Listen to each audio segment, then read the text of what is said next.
As you know, anyone who has a pet between man and animal is established a deep emotional bond. But do animals know how to laugh and joke?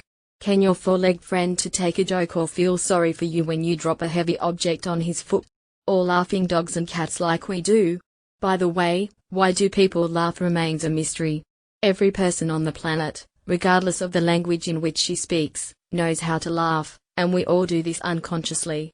Laughter is born somewhere inside of us, and there's nothing we can do about it.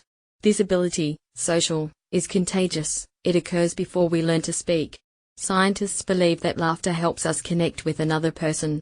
However, there is another theory. The ability to laugh came first as a warning sign to draw attention to unusual situations, for example, the appearance of a saber-toothed tiger.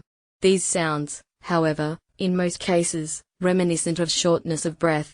But interestingly, sounds that produced the great apes are more similar to human laughter than cries of our more distant relatives, orangutans.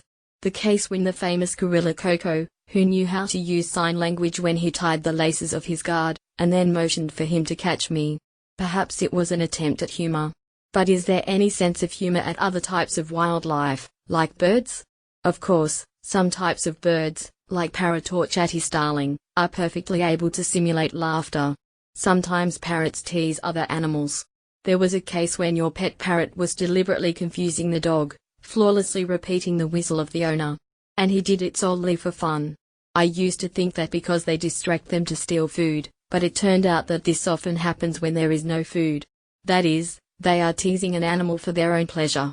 Know how to laugh, for example, and rats when they are tickled in the most sensitive places like the back of his head.